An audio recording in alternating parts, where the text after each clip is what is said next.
never slow up, no I don't take shit. I got no love for the fakeness. If you wanna play tough and wanna hate this, I'll always show up. I don't ever slow up, no I don't take shit. I got no love for the fakeness. If you wanna... Now turn to Section 1.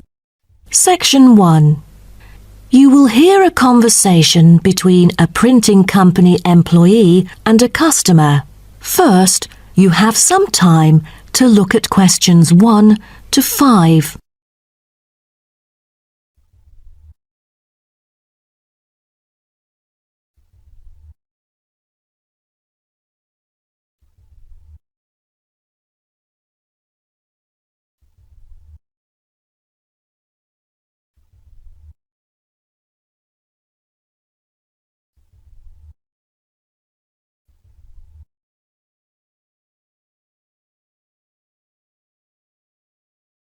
Now we shall begin. You should answer the questions as you listen, because you will not hear the recording a second time. Listen carefully and answer questions 1 to 5. Good afternoon. Welcome to Matrix Printing. I'm John Smith. How can I help you? Good afternoon. I'm here to reprint a brochure for our hotel. There are some pages that need revising.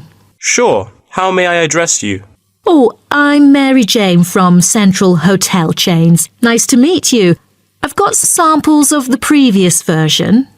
I assume it is your company's advertising brochure. Yes. What exactly is the problem? Well, it was printed the year before, so some of the information is already out of date. There are also a couple of problems with the layout. Firstly, the letters of the address on the front page are far too small. It's hard to see when glancing at the cover. How big do you need it to be? Increase the letters by 3 font sizes. Just a minute. Let me take notes of your requirements. Okay, what else needs changing? The information regarding the pool should be deleted because it is currently under renovation and is not available. So, all of the relevant descriptions on page 2 should be removed? What do we replace it with? We can't just leave the whole page blank. Just fill it in with the introduction of our newly opened gym. I've included all the relevant information here in this flash drive. Let me check. I see. No problem then. What is also bothering us is that the description under the top photos on page 4 is incorrect. The word lounge needs to be replaced with reception. Fully noted. Is that all? No, there is more. Turn to page 5. We feel that showing merely the picture of our exterior and interior decoration does not fully represent the appeal of our hotel. On second thought, we've decided to use a picture with the view of the hotel. Do you have the original copy of the picture? Yes, it is also enclosed in the flash drive. Okay, we'll re-edit the whole layout of the photos. Great. Before you hear the rest of the conversation, you have some time to look at questions 6 to 10.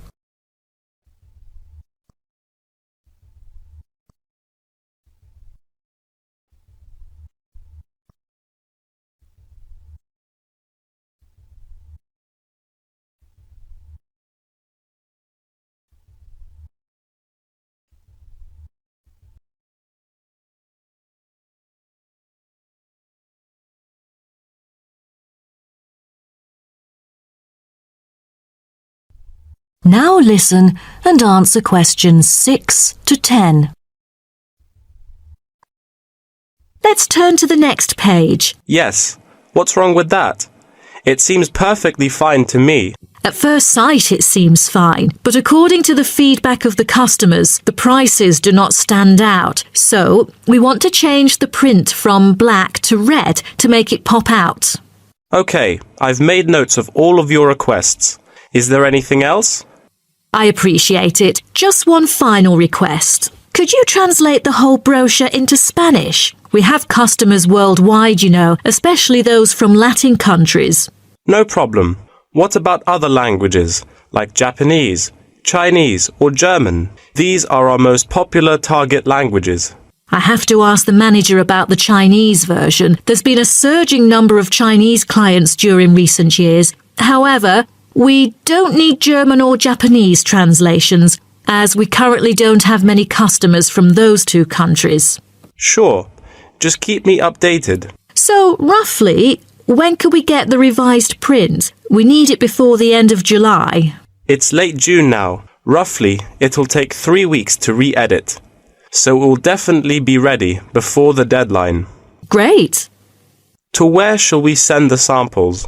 The address is number 9 Green Drive, Clifton, NY 21300. How do you spell Clifton? CLIFFTON, Clifton. And the telephone number? It's 9030366602. Also, if you have any further questions, you can reach me through this number. Okay. That is the end of section 1. You now have half a minute to check your answers.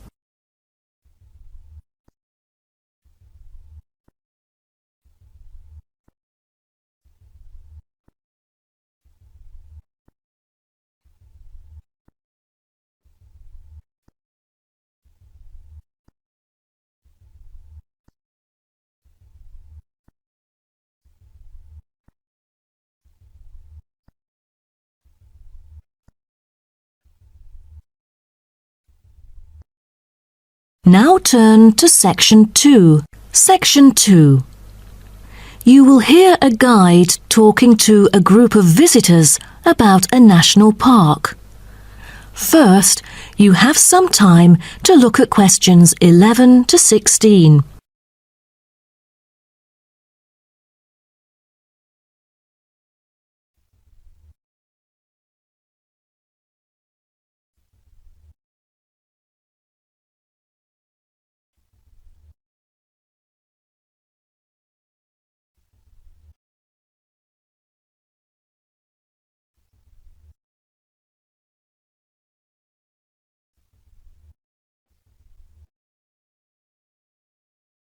Now listen carefully and answer questions 11 to 16.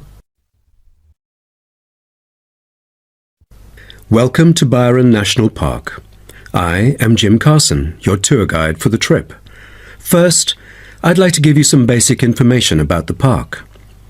Covering 7,000 acres of land and spanning across 3 states, Byron National Park was established to protect the area's most spectacular scenic values. With unique geological features, natural history, and native plant and animal life, it is an ideal destination for recreation as well as research purposes. The park has a breathtaking waterfall connecting the longest river in the country, but it is most renowned for having the largest subtropical rainforest worldwide. There are many layers of tall, medium, and low vegetation growing with seasonal variations in the park.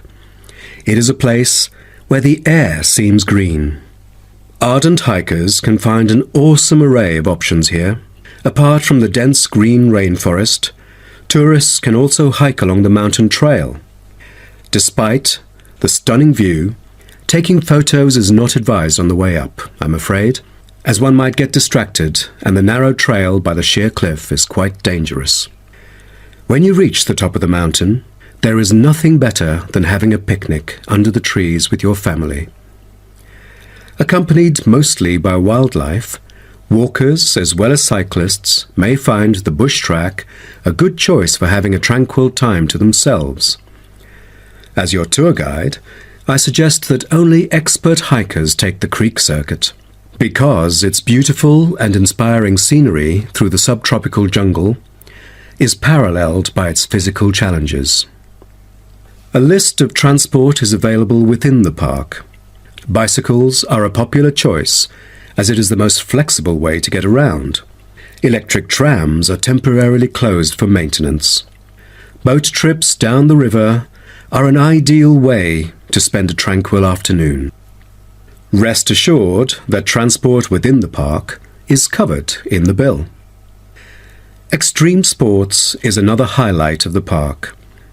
There are, for adventurous grown-ups, especially those who are comfortable with having a racing heart, scary as it may sound, it is actually safe to participate in extreme sports under strict instructions and close supervision. Abseiling is available regardless of the weather. It is a fun way to overcome fear of heights, gain new skills, and get an adrenaline rush. Bungee jumping and paragliding are also available, except for during the summer. At this point, you might worry about meals here. Well, even though there is only one restaurant in the park at the moment, the variety of dishes is astonishing. There are 2 meals included in the price. Just get your meal ticket at the reception before dining. Also, there is no need to make reservations or worry about availability, since there are plenty of tables. Before you hear the rest of the talk, you have some time to look at questions 17 to 20.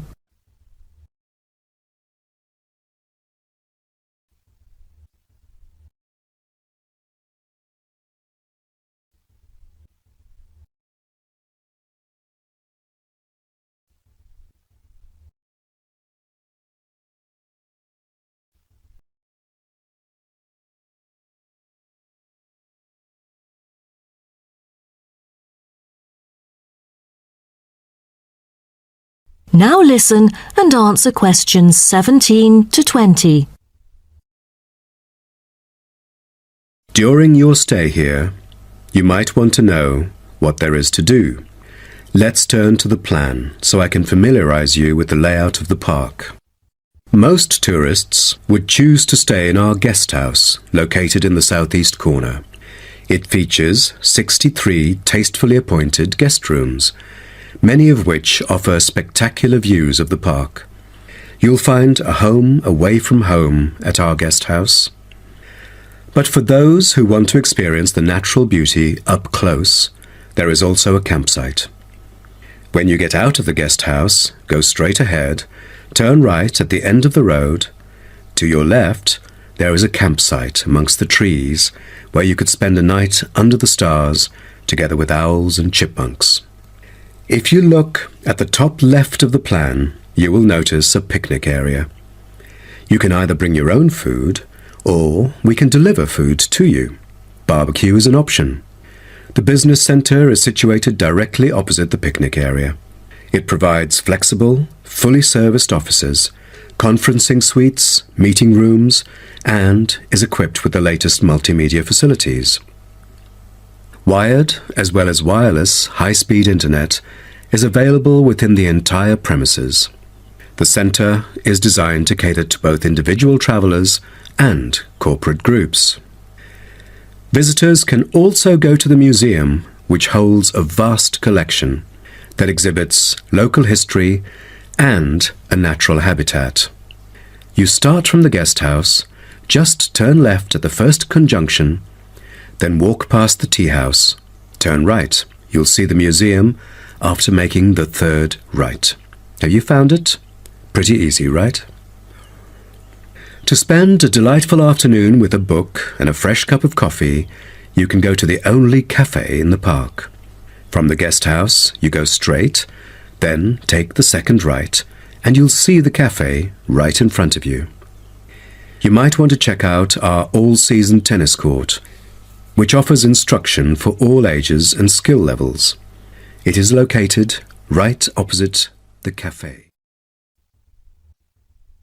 That is the end of section 2. You now have half a minute to check your answers.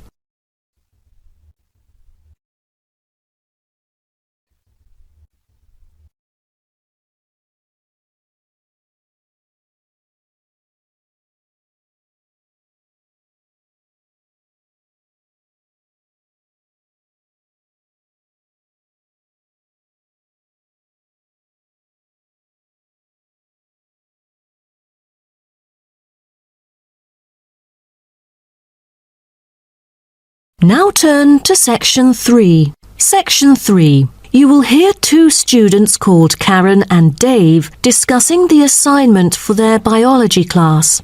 First, you have some time to look at questions 21 to 27.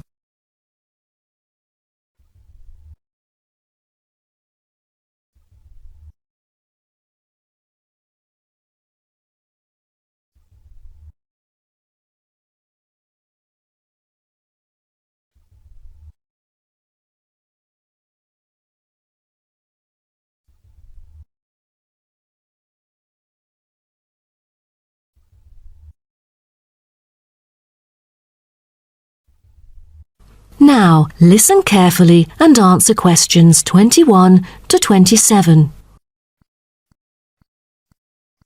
Hi, Dave. As you know, I've asked you to come here today to discuss the assignment for our biology class. We must decide what we should do about this very important research work. The whale survey. Yeah, I was also hoping to share some ideas with you. So let's start. OK, I've dug into some journal articles to see what sort of questions we should consider. Most of them include watching time and strongly urge it to be the top concern. What do you say? Yeah, the watching time should be carefully chosen, since I've heard a lot of unnecessary failures concerning picking the wrong time when it all went stormy and murky, and then nothing was seen during the whole field trip. I mean, they could have avoided that easily. Right. Then we should also pay close attention to the sea's surface because no one wants to encounter the failures you just mentioned. I think we'd better hope for the best, that it will be calm, with no choppy status. What about the weather conditions? That definitely should be taken into account, as it correlates with all the former factors. Most important of all, as a sighting is made, position and environmental parameters are recorded on standardized sighting pro formats, including time, visibility, position of the ship, using a global positioning system, wind speed, and wind direction. Shouldn't there be a set limit for the visibility level, say 50 metres? Cetaceans are really sensitive to sound. They are able to know that something's coming after them, so they would hide in order to avoid possible danger. So let's make it 100 metres, shall we? Yeah, that might be better. Oh, in that case, we'd also need to pay attention to the appearance of the fishing boats, for all the noise that they would make. That's right. Although observations were regularly made, we know very little about whale vocalization and how they use sound in their behavioral and social interactions. So to understand marine mammals' social interactions, we'll need to use passive acoustic recordings to track and assess the individual behaviors of whales, as well as to identify their appearance. OK, then what about scales? Oh, for each sighting, the number of animals should be counted. The group size, I mean. Also, we need to identify the species, possible age, and sex of the individuals. Before you hear the rest of the talk, you have some time to look at questions 28 to 30.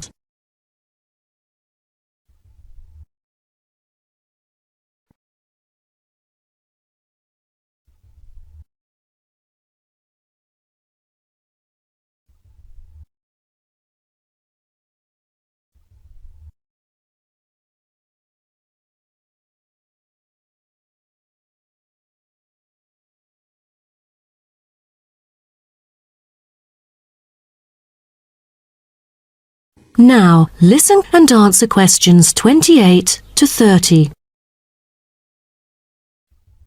Speaking of identifying species, we need to find out the unique physical features of each whale. Let's start with the sperm whale. The sperm whale is the largest toothed whale, yet it's only a quarter of that of the blue whale.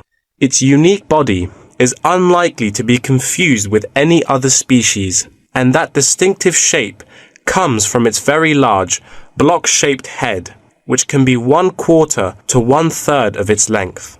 The sperm whale's flukes are triangular and very thick. It has a series of little bumps on the back of its fluke, instead of having a dorsal fin. The largest bump is called the hump by whalers and can be mistaken for a dorsal fin because of its shape and size. Then there is the northern right whale. Right whales have round bodies with arching rostrums, V-shaped blowholes, and dark grey or black skin. The most distinguishing feature of a right whale is the rough patches of skin on its head, which appear white due to parasitism by whale lice. It has no back fins at all. The blue whale's body can be various shades of bluish-grey dorsally and somewhat lighter underneath. It has a long, tapering body that appears stretched in comparison to the stockier build of other whales. The head is flat, U-shaped, and has a prominent ridge running from the blowhole to the top of its upper lip. Lastly are the minke whales. They are the second smallest baleen whale. The minke whale is black, grey or purple in colour. Common minke whales are distinguished from other whales by a white band they have on each flipper. Their long back and tiny dorsal fin, 2/3 of the way down their back, is quite distinctive. That is the end of section 3. You now have half a minute to check your answers.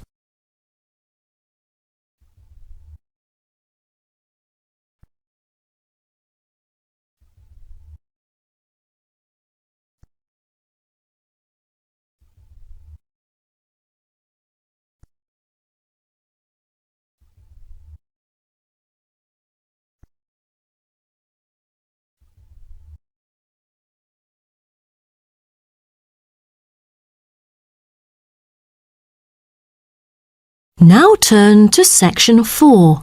Section 4.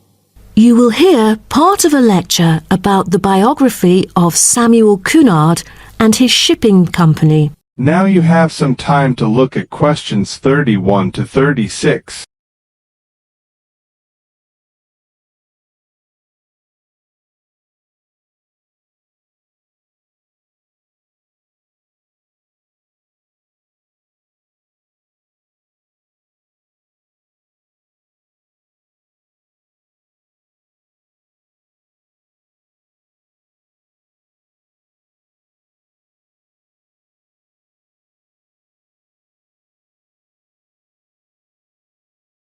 Now, listen carefully and answer questions 31 to 36.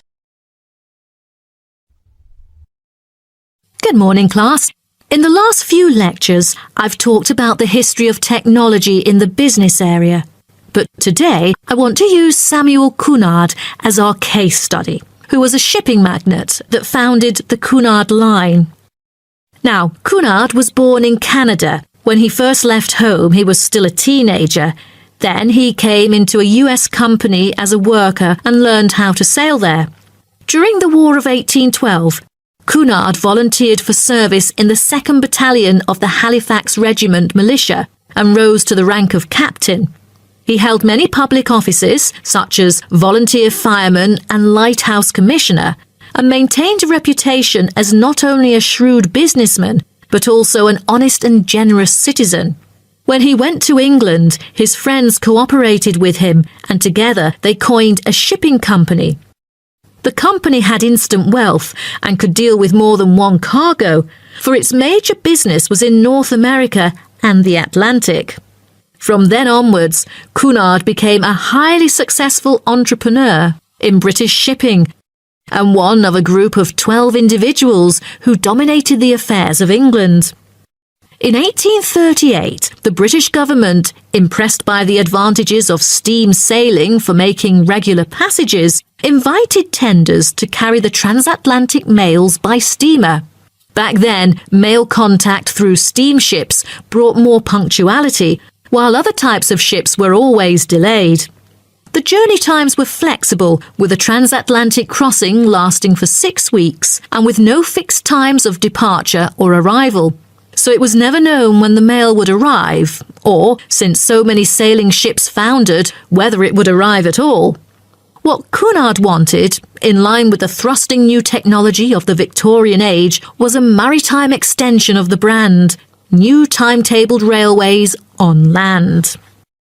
Cunard's experience in steamship operation, with observations of the growing railway network in England, encouraged him to explore the creation of a transatlantic fleet of steamships, which would cross the ocean as regularly as trains crossed land. And that's why he went to the United Kingdom seeking investors in 1837. He set up a company with several other businessmen to bid for the rights to run a transatlantic mail service between the UK and North America for £55,000 annually for 10 years. The bid was successful. Almost at the same time, Cunard cooperated with an English businessman and established the British and North American Royal Mail Steam Packet Company, the ancestor of the Cunard line. In 1840, the company's first steamship sailed from Liverpool to Boston, Massachusetts, with Cunard and 63 other passengers on board, marking the beginning of regular passenger and cargo service. Establishing a long, unblemished reputation for speed and safety, Cunard's company made ocean liners a success in the face of many potential rivals who lost ships and fortunes. Cunard's ships proved successful, and he then opened many branches. But the high costs saddled Cunard with heavy debts by 1842, so some of them went bankrupt. But what Cunard needed then was a port. After a lot of consideration, he finally opted for Boston because he was very familiar with this city where he had once worked it.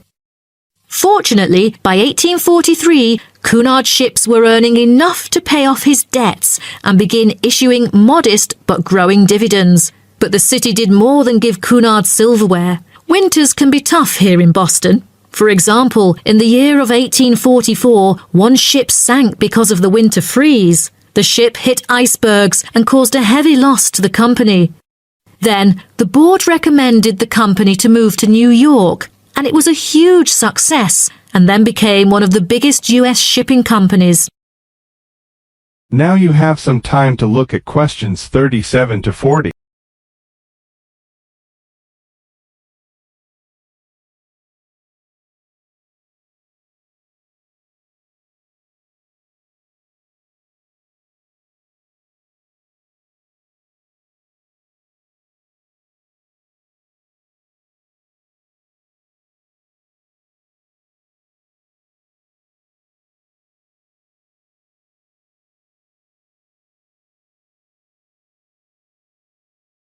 Now listen carefully and answer questions 37 to 40. Cunard himself made safety his priority, and to this day, Cunard has never been responsible for the loss of a single passenger or a single mail bag on the Atlantic run. Cunard's conservative nature enabled his company to see off rivals and to take a measured and steady approach when it came to the introduction of new technology like radio communication. In the early years of his career, Cunard took a prominent part in community activities and various charitable organisations, as well as mercantile affairs which extended throughout the Atlantic provinces. Back then, there were hardly any entertainment facilities on board. In order to make sure that the passengers could have a comfortable journey, newspapers were printed on board.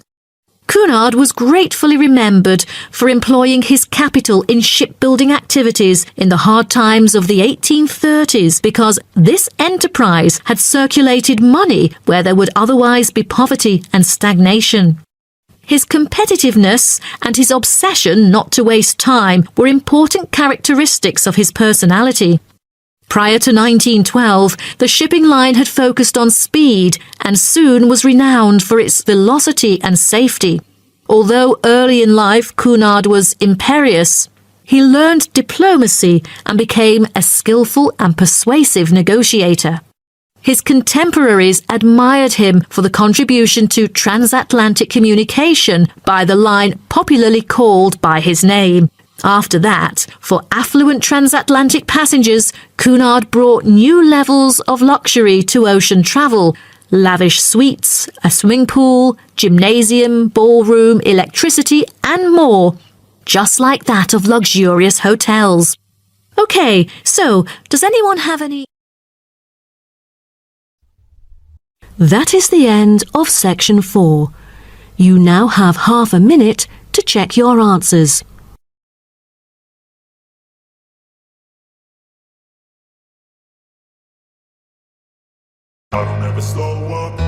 don't take shit. I got no love for the fakeness. If you wanna play tough and wanna hate this, I'll always show up. I don't ever slow up, no I don't take shit. I got no love for the fakeness. If you wanna play tough and wanna hate this, I'll always show up and make a statement. I don't ever slow up, no I don't take shit. I got no love for the fakeness. If you wanna play tough and wanna hate this, I'll always show up and make a statement. Everything I do so instinctive and so passionate. Every word I move so descriptive like an adjective. I got a vendetta against people who patented being negative when you should be getting after it. I got facts over tracks, this and that. Spitting slow, spitting fast. I could roast, I could gas. Think I'm okay at last, but I don't know if that can erase all the past. And the pettiness, a reflection of the emptiness. Hilarious, you think you're worth my time, you're delirious. Mysterious, because you hide behind a fake exterior. Inferior, you know I'll always be a bit superior. Get off of me, this ain't no humble brag. I want you to hear words, you can say them back. I want you to feel free from the chains at last, and to believe in what you got, it was built to last, yeah. Now that I've been put through hell, I never got anyone's help. I had to do it all myself. I don't ever slow up, no I don't take shit. I got no love for the fakeness. If you wanna play tough and wanna hate this, I'll always show up and make a statement. I don't ever slow up, no I don't take shit. I got no love for the fakeness.